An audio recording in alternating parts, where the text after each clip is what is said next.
Halo, selamat siang. Kembali dengan saya Alvin Lim di channel YouTube ini. Terima kasih teman-teman yang sudah subscribe. Yang belum subscribe, silahkan subscribe di channel ini. Saya berbicara tidak hanya di channel Quotient, in case ya, jaga-jaga kalau sampai suatu saat ada oknum-oknum yang tidak bertanggung jawab dan menginginkan ditutupnya kanal tersebut, maka video saya juga ada di kanal-kanal lain ya. Silahkan dibantu subscribe, dibantu share teman-teman. Oke teman-teman, hari ini saya mau bicara ya. Jadi tentu saja pemerintah kalau kita tanya teori hukum ya, pasti mereka selalu berpendapat bahwa hukum adalah panglima. Bener nggak di situ? Kalau kita sekolah di bangku sekolahan, ambil kuliah hukum, pasti dibilang hukum adalah panglima, tapi kenyataannya uang adalah panglima teman-teman ya. Nah karena ya kita melihat kenyataan yang ada di Indonesia saat ini, uang adalah panglima teman-teman ya.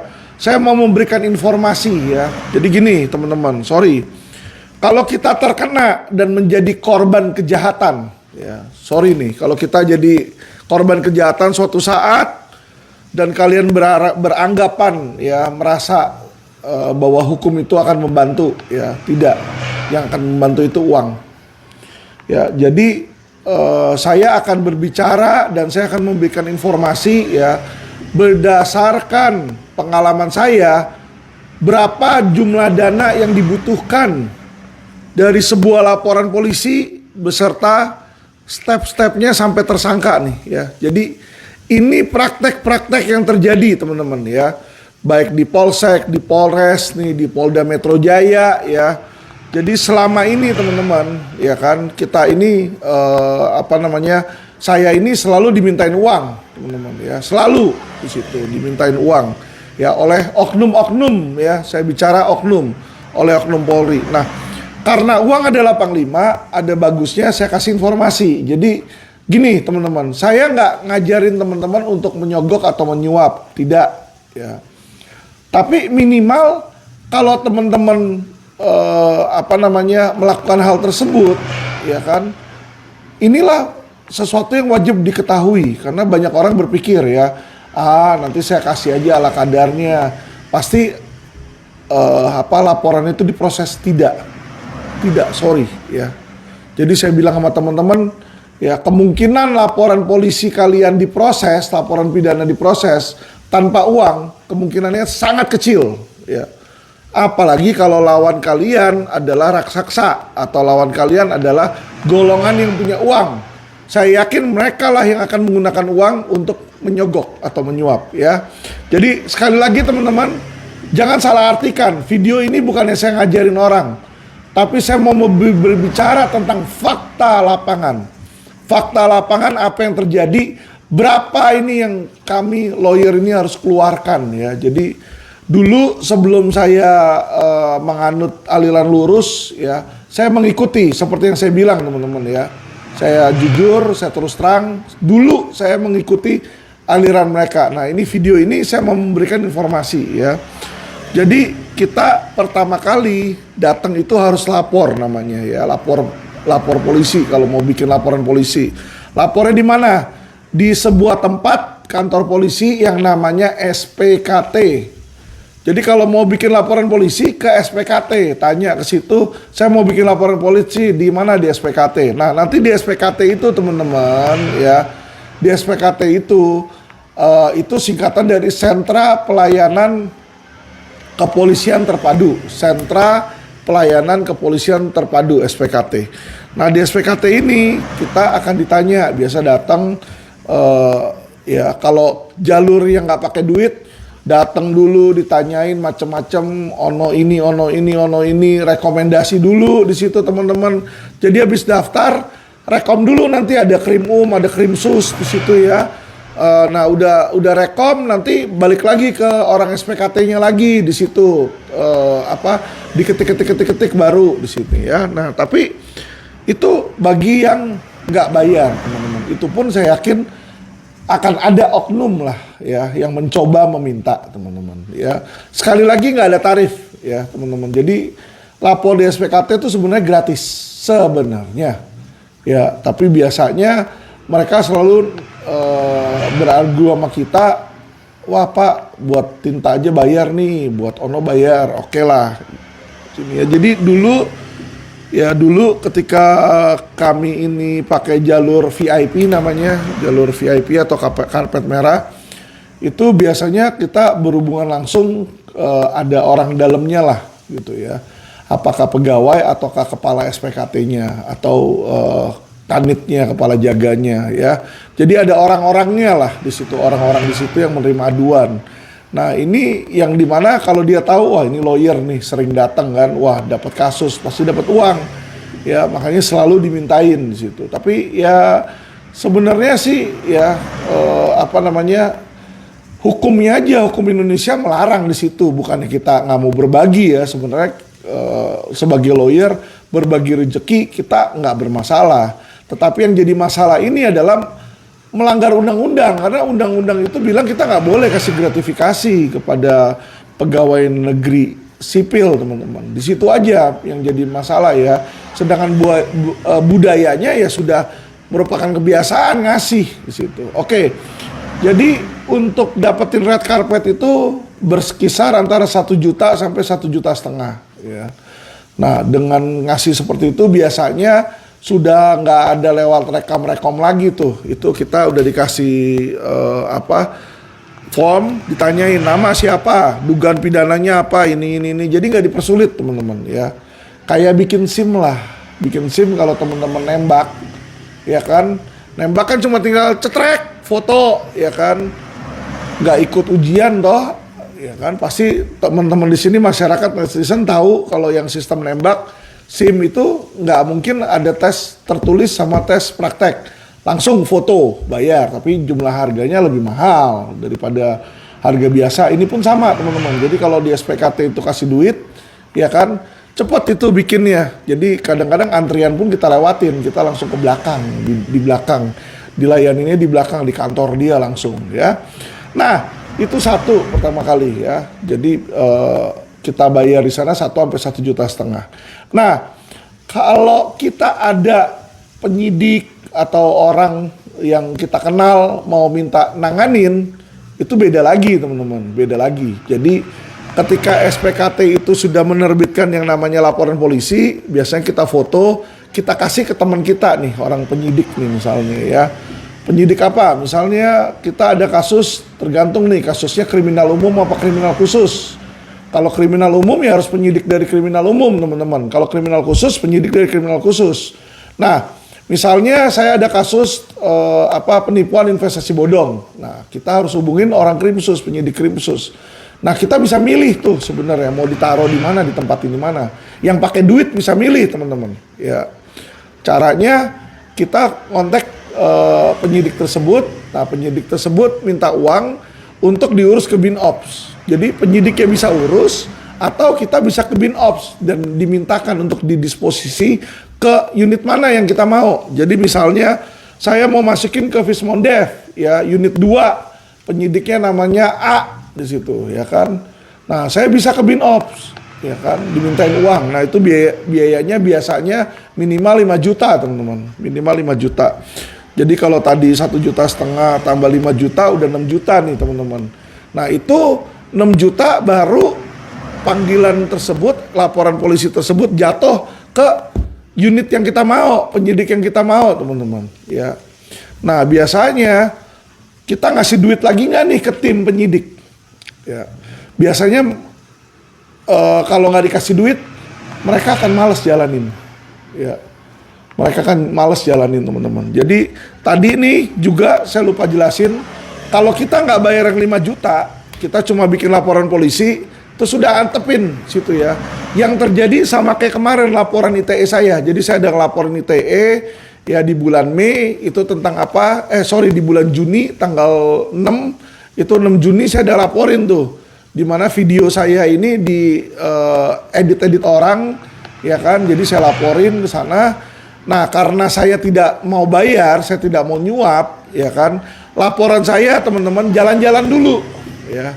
Dari Mabes nggak langsung ditanganin di Tipit Cyber Mabes, mestinya kan ditanganin di Tipit Cyber Mabes karena kan saya lapornya di Mabes. Ini enggak teman-teman, dilempar dulu ke Polda Metro Jaya. Dari Polda Metro Jaya juga nggak mau nanganin, dilempar lagi ke Polres Tangsel. Dari Polres Tangsel dia lempar lagi kemana? Polda Banten teman-teman. Dari Polda Banten baru lempar lagi ke Polda Metro, dia bingung mau kasih kemana lagi nih, ya kan? Akhirnya baru dijalanin di Polda Metro. Itu akibatnya kalau kita nggak bayar yang 5 juta.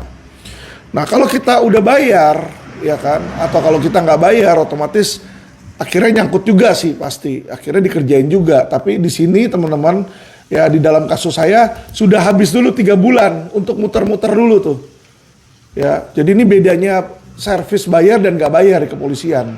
Ya, saya informasikan ke teman-teman biar teman-teman nggak shock. Ya, ini kenyataan yang terjadi di lapangan. Jadi jangan berpikir bahwa kalian ke lawyer, kalian bayar misalnya biaya berapa ratus juta, uang itu buat lawyer. Tidak, teman-teman. Uang itu kami dimintain lagi, kami diperes lagi sama apa? Oknum polisi, teman-teman. Ya, jadi biar teman-teman tahu nih. Oke, masuk ke penyidik. Penyidik itu biasanya minta sekitar minimal 15 juta, teman-teman. 15 juta di dalam tahap lidik. Jadi ketika LP masuk tahap lidik, ya kan, dia kan harus manggil nih, manggil si pelapor, manggil si terlapor, manggil saksinya kita, saksinya pelapor, itu kan dipanggil. Nah itu kalau nggak dikasih duit teman-teman, itu bisa-bisa mandek. Jadi di setiap jalan laporan proses hukum kalian, kalau kalian nggak kasih duit, bisa aja mandek teman-teman ya, bisa mandek. Tapi kalau kita ngomongin oknum polisi ya teman-teman ya. Kalau dapatnya polisi yang baik, jalan teman-teman ya. Tapi video ini saya bikin bukan untuk polisi yang baik. Saya mau kasih tahu kalau teman-teman dapat tipe polisi yang oknum nih. Ya kan lagi suwe dapat tipe oknum. Ya, nah ini yang harus kalian hadapin. Nah, tadi lidik kasih 15 juta ke tim penyidik ya. Terus belum harus kasih ke Kanit teman-teman. Ya di lidik kita harus kasih ke Kanit. Itu 15 juta lagi untuk Kanit. Kenapa? Kanit itulah nanti yang mengeluarkan surat perintah penyelidikan SP lidik situ. Oke, Kanit 15 juta di sini. Nah, terus dia panggil ya kan, dia panggil pelapor tetek bengek. Habis itu apa yang dilakukan? Ahli teman-teman. Jadi setiap kasus biasanya mereka akan bilang, Pak, ini butuh ahli, Pak. Butuh saksi ahli namanya. Oke, nah biasanya ahli itu seharusnya sudah dibayarin dari polisian. Cuma memang budget kepolisian kecil. Yang saya tanyakan sama penyidik, kalau nggak salah cuma 3 juta. Nah itu waktu itu kalau saya itu sempat dimintain lagi. Berapa? Satu ahli 15 juta, minimal 2 ahli itu. Jadi kita keluar lagi 30 juta untuk 2 orang ahli teman-teman ya. Jadi misalnya kasusnya apa nih ya kan, investasi bodong, oh berarti ahli perbankan 1, ahli pidana 1, udah 2 tuh ya kan. Nah kalau kayak kemarin Allianz itu kita ahlinya sampai 3 teman-teman. Ada ahli pidana, ahli asuransi, sama ahli perlindungan konsumen teman-teman, 3. Jadi 15 juta kali 3 tuh, waktu itu saya bayar 45 juta ya. Jadi dalam kasus Allianz waktu itu saya bayar kurang lebih 45 juta untuk ahli karena dimintain lagi oleh penyidik. Oke. Nah, selain ahli apa yang dilakukan? Nah, setelah diperiksa ahli, dilakukanlah yang namanya gelar perkara internal. Jadi supaya prosesnya dari penyelidikan, dari lidik bisa naik ke sidik, itu kita harus dilakukan gelar perkara, teman-teman. Dan gelar perkara ini apa maksudnya?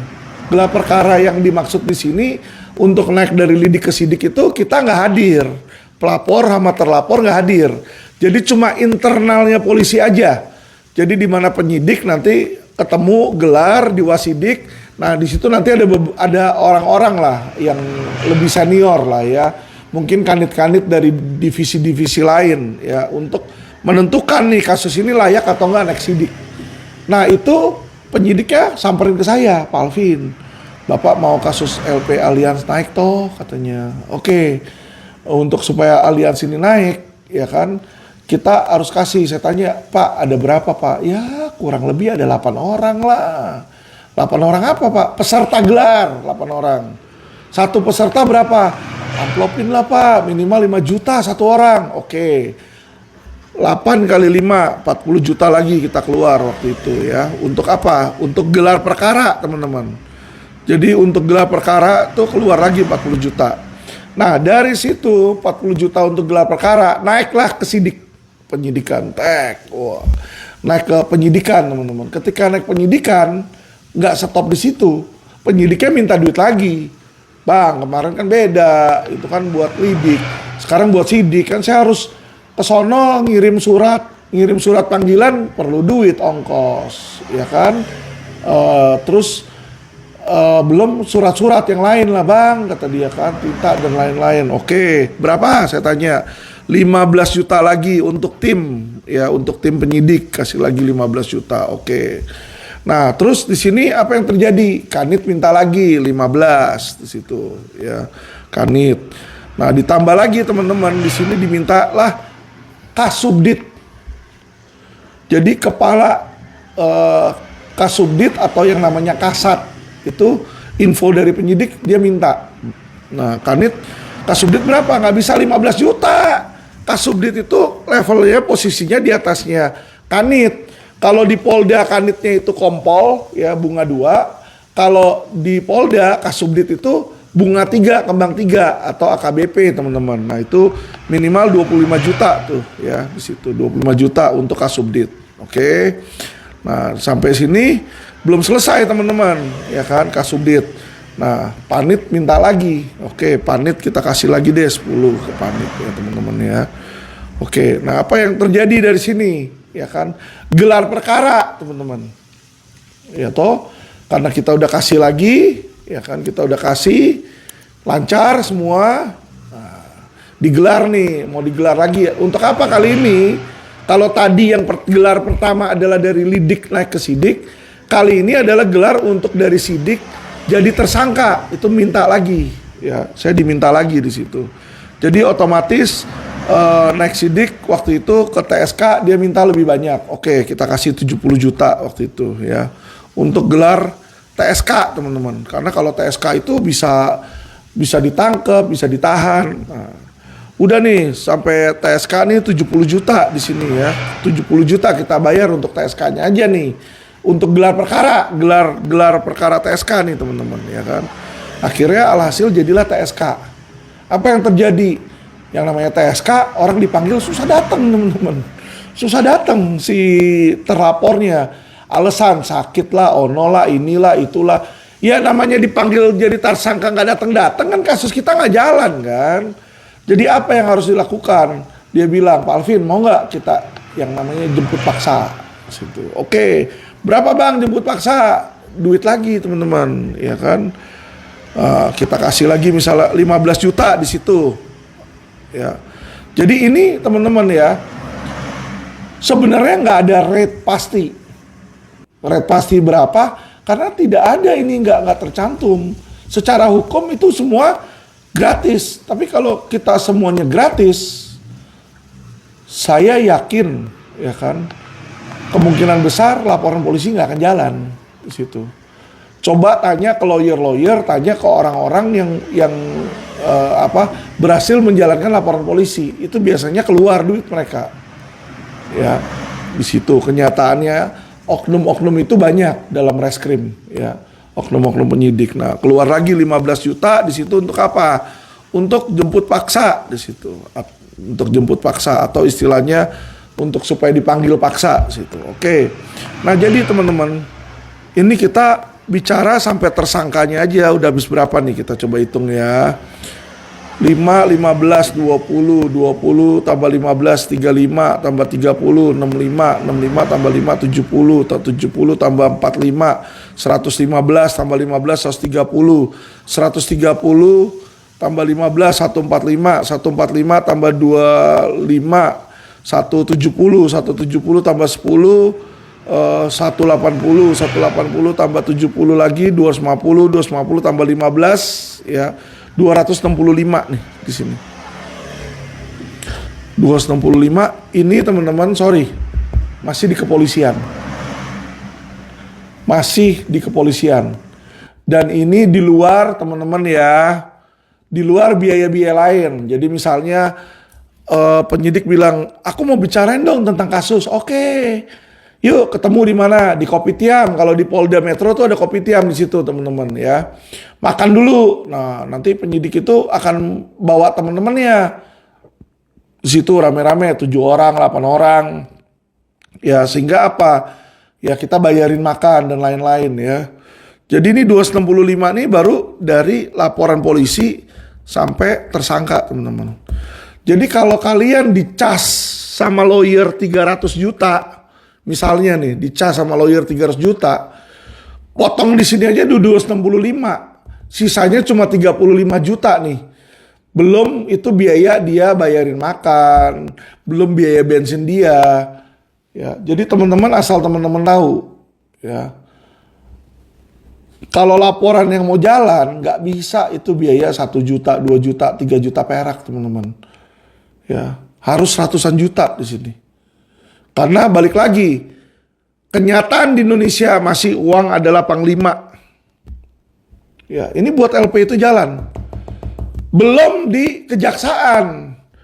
Jadi ini kalau kita nggak bayar di kejaksaan, pemberkasan ketika si polisi itu pemberkasan, kita kasih ke kejaksaan, itu pasti ditolak sama jaksa.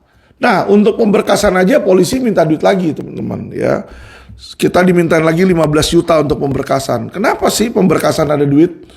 Karena pemberkasan itu berkas kita yang tebelnya segini, kadang-kadang kalau kasusnya kompleks bisa 1 meter tingginya itu berkas. Itu harus difotokopi sama si penyidik itu. Ya, fotokopi rangkap 5. Sehingga satu fotokopian aja bisa 2 juta, 3 juta. Kali 5 udah 15 juta. Mereka itu informasinya untuk satu kasus penyidikan, itu biaya penyidikan yang dikasih negara cuma 3 juta. Nggak bakal cukup. Ya. Jadi saya nggak tahu ini ya kan antara sistemnya yang memang rusak dari pemerintahan atau memang oknum-oknum yang korup teman-teman. Tapi inilah kenyataan yang terjadi di Indonesia, oke? Jadi tadi 265 tambah 15 juta lagi buat pemberkasan itu udah 280 ya. Oke, pemberkasan naik ketemu jaksa. Jaksa biasanya minta, kamu mau apa? Ya kan, mau P21 tahan nggak? Atau mau P21? Atau kalau nggak, kalau kita nggak kasih sama sekali sama jaksa, itu berkas kemungkinan besar nggak akan P21, dibalikin terus di P19 terus. Nah biasanya kalau di P19 terus, penyidik kita akan teriak ke kita teman-teman. Jadi penyidik akan bilang, bang bantuin dong bang. Ini kalau nggak ada dorongan kasih cien ke kejaksaan, berkasnya nggak akan naik bang. Dan kalau sampai itu kembalikan 2-3 kali, yang biasanya dilakukan oleh penyidik, dia gelar perkara. Itu laporan polisi. Jadi berkasnya digelar perkara, diwasidik, dan dihentikan. Dihentikan. Ya, jadi kalau kita nggak bantu polisi, polisi nggak mau pusing. Ya kan, derita lu katanya. Dihentikan. Nah, berapa rate-nya untuk bisa P21?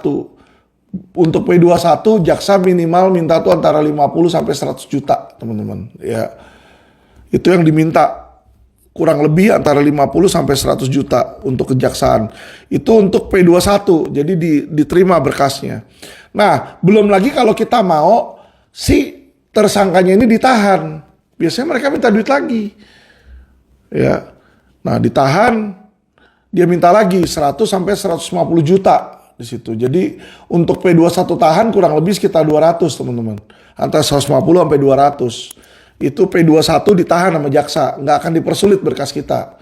Tapi kalau nggak, berkasnya dibolak-balik, diputar-putar dulu di situ. Nah sampailah nanti makanya yang parah itu adalah ketika apa teman-teman, ya kan? Kalau dealnya nggak jelas, kita minta P21 tahan, oke, sama jaksa ditahan itu orang. Tapi baru ditahan 2-3 hari ditahan sama jaksa, orang itu penangguhan. Ya kan, nyogok juga ke jaksanya, dia kasih misalnya 250 juta ke jaksa itu kan. Apa yang terjadi? Baru ditahan 1 minggu dikasihlah penangguhan penahanan atau tahanan luar. rugi kita di situ. Ya, jadi harus diwanti-wanti tuh. Jadi inilah teman-teman, sorry ya, saya cerita tentang video ini bukan ngajarin kalian bagaimana untuk menyuap, tapi saya kasih tahu fakta yang terjadi nih, fakta yang terjadi teman-teman ya di lapangan. Dan bagaimana susahnya pengacara untuk menjalankan suatu proses hukum ya tanpa duit. Itu susah. Ya. Contoh kayak kasus Ferdy Sambo tuh, itu berjalan tanpa duit tuh. Tapi susah. Karena kenapa? Harus viral, dorongan masyarakat. Situ teman-teman ya. Jadi inilah saya bilang teman-teman. Kenapa sih orang bilang sama saya, Alvin, kenapa sih kamu suka jelek-jelekin polisi? Saya nggak jelek-jelekin polisi, Pak. Saya sedang membicarakan tentang apa fakta yang terjadi pada oknum. Dan yang saya ngomong ini kenapa saya bilang ini fakta? Saya ada bukti rekamannya ketika mereka meminta uang itu. Ya kan? Terakhir yang untuk SP3 aja saya buktikan. Ketika kasus Kresna Live, ya kan? Kresna Live yang LQ punya kita mau cabut, di situ terjadi perdamaian, terus mau dicabut LP-nya. Itu kami itu diperas dimintain 500 juta, 500. Ya, 500 juta dimintain. Karena dia melihat berapa nilai klaimnya. Nilai kerugian yang saya tanganin kemarin itu hampir 100 miliar. 90-an atau 80-an gitu ya. Jadi dia pikir, wah ini LQ nih pasti dapat uang sukses nih, uang keberhasilan berapa nih. Gue minta deh 500 juta gitu ya. Jadi yang saya ngomongin ini kenyataan, karena kenapa? Ada bukti rekamannya, teman-teman bisa lihat di kanal YouTube kami itu ya, yang 500 judulnya. Sehingga atas kenyataan inilah saya berbicara. Jadi teman-teman, kalau misalnya teman-teman ada laporan polisi, apalagi lawannya itu kuat, uang teman-teman di bawah 300 atau di bawah setengah miliar, mendingan gak usah bikin laporan polisi kalau menurut saya. Ya, kalau pas ketemu oknum ya teman-teman. Jadi misalnya gini teman-teman, sorry, teman-teman bikin laporan polisi, terus ternyata laporannya nggak dijalanin, dia putar sono, nanti ketemu gelagat penyidik yang ngomong, aduh bu, kalau nggak diduitin nggak mungkin bisa bu, atau kalau nggak dia ngomong bensin nih, kita nggak ada bensin nih, kita nggak ada uang makan nih, nggak ada. Nah itu udah jelas-jelas begini, minta duit teman-teman ya. Nah, disitulah teman-teman harus berpikir untuk menjalankan ini, ya kan? Kita mau ngikutin polisi itu atau tidak? Kalau kita mau ikutin, ya untuk jadi tersangka aja kalian harus siap minimal 300 juta untuk jadi tersangka dari laporan polisi. Buat naik ke kejaksaan, ya ke pengadilan itu minimal 500 juta, teman-teman. Ya, kita belum ngomong di pengadilannya lagi. Bayar lagi sampai ke MA, ya itu udah bisa miliaran total ya kalau kita memang mau ngasih di setiap lini gitu. Nah jadi teman-teman lihat, pikirkan worth it nggak? Ya seimbang nggak? Kalau nggak, mendingan di situ kita cut loss aja. Kenapa? Ya kan, makanya kenapa muncullah jargon. Jadi jargon ini muncul bukan Alvin Lim yang bikin, tapi ada yang bikin di situ. Kalau orang hilang ayam, lapor polisi, besok hilang kambing katanya. Nah itu orang lain bikin tuh, itu udah ada dari lama jargon itu. Kenapa? Karena ada kejadian-kejadian kayak begini kalau kena ketemu oknum. Jadi kalau teman-teman ketemu oknum Polri, ya kan, ya sudahlah, mendingan nggak usah dilanjutin kalau memang uangnya pas-pasan. Makanya nggak heran banyak rakyat miskin, banyak rakyat menengah ke bawah, dia selalu berteriak. Tidak memperoleh keadilan. Karena keadilan itu is not free in Indonesia. Keadilan di Indonesia ini harus berbayar, bos. Ya, lu kencing aja bayar kok. Di situ apalagi keadilan, ya toh. Emangnya nggak denger tuh Najwa Shihab ngomong apa? Najwa Shihab aja bilang istri Kapolres aja bisa pamerin apa, teman-teman, ya.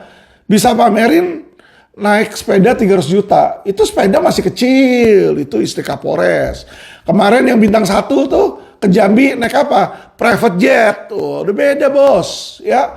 Jadi no money, no justice. No money, no justice. Ya, saya berbicara mewakili rakyat-rakyat kecil. Ya, terserah mau Kapolri, mau Jaksa Agung, ya kan? Mereka kan selalu pencitraan. Hukum tajam ke atas kok, sudah tajam ke atas. Tajam ke atas apaan? Ya, kasus Sinarmas aja, kasus Sinarmas nih. Yang jelas-jelas akte lahirnya palsu dua-duanya. Ya kan? Kagak berani Kapolri keok, mati kan? Ya kan? Lawan Sambo aja udah terkeok-keok bintang 2, dia nggak berani tegas. Kalau tegas istrinya udah ditahan dong dari kapan-kapan dong si Chandrawati. Pasti. Karena kenapa? Kan udah jadi tersangka. Pasalnya nggak main-main 340 loh. Ya kan? Ancaman di atas 5 tahun. Jadi syarat objektif penahanan itu sudah terpenuhi di kasusnya Putri Chandrawati. Tapi kenapa nggak ditahan? Ya kan? Nah, karena itulah hukum tidak tajam ke atas. Sama Sambo aja masih terkeok-keok. Apalagi lawan 9 naga. Ya, yang dimana uang Fedi Sambo tuh nggak ada seujung kukunya dari 9 naga, teman-teman. 9 naga itu konglomerat yang punya Indonesia, kasarnya ngomong. Perekonomian Indonesia dia kontrol, ya. Jadi teman-teman, ya kan, terserahlah Kapolri mau ngomong apa, Jaksa Agung mau ngomong apa, ya, Presiden mau ngomong apa. Kenyataannya, ya kan, money is justice. Itu. Money is law. Kamu punya uang, kamu bisa beli hukum. Ya. Itu kenyataannya, teman-teman. Di Indonesia masih itu kenyataannya. Dengan amat sangat berat hati saya bicara seperti ini. Inilah kejelekan dunia hukum di Indonesia. Saya sebagai lawyer pun saya malu, teman-teman. Saya malu. Saya tidak punya kewenangan untuk merubah. Apalagi kalau lawyer yang kayak saya bisa dihitung pakai jari. Itu akan sulit, teman-teman. Karena mayoritas mengikuti koruptif sistem. Jadi sistem yang korup ini diikutin oleh mayoritas lawyer-lawyer lain. Jadi akan sulit itu nanti untuk berubah, teman-teman, ya. Mungkin nanti kalau ganti pemerintahan dan kita beruntung dapat pemimpin-pemimpin yang baik dan yang berani, baru bisa ada perubahan. Tapi sampai itu, kalau dengan pemerintah yang sama, teman-teman, orang-orang yang sama, nggak akan berubah, sorry. Nggak akan menjadi lebih baik, teman-teman. Ya, nggak akan jadi lebih baik, teman-teman. Percuma itu. Satgasus ditiadakan juga tetap, ya, tetap penegakan hukum di Indonesia masih memble.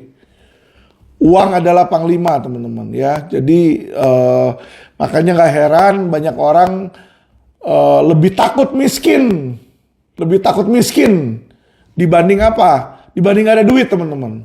Lebih takut miskin dibanding hukuman penjara.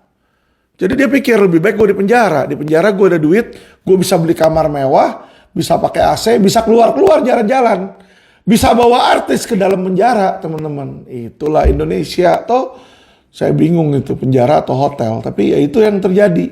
Makanya ketika Natwa Shihab menyatroni kan ke situ, waktu itu sempat si Setia Novanto aja kagak ada, dibingung mana ini selnya, ada yang 2 sel jadi 1 dan lain-lain lah, itulah ya. Jadi orang lebih takut, teman-teman, miskin dibanding ketangkep polisi. Ketangkep polisi kalau punya duit dia nggak takut, bisa lepas, teman-teman, ya, bisa lepas ya. Kalau punya duit kalian jadi koruptor di Indonesia ini surganya koruptor. Kenapa? Selain dapat duit, surganya koruptor adalah bisa diskon masa tahanan, ya kan? Bisa diskon, tuntutan bisa diskon, masa tahanan bisa diskon, bisa dapat remisi, ya kan? Dan yang terakhir adalah bisa milih mau tempat yang di mana, bisa beli.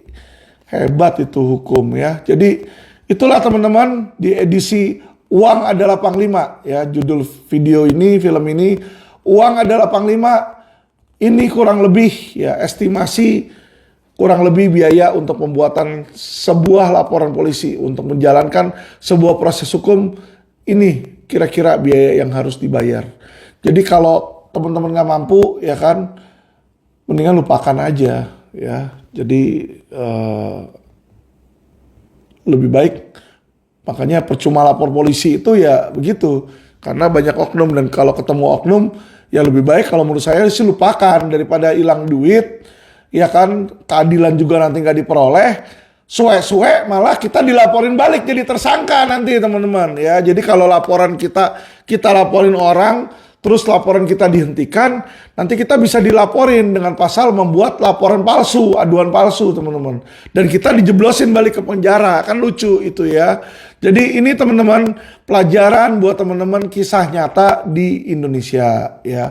Pelajaran hukum di Indonesia bukan hukum 101 tapi ini reality ya. Jadi kenyataan hukum 101 by Alvin Lim. Oke, terima kasih teman-teman. Salam cerdas hukum.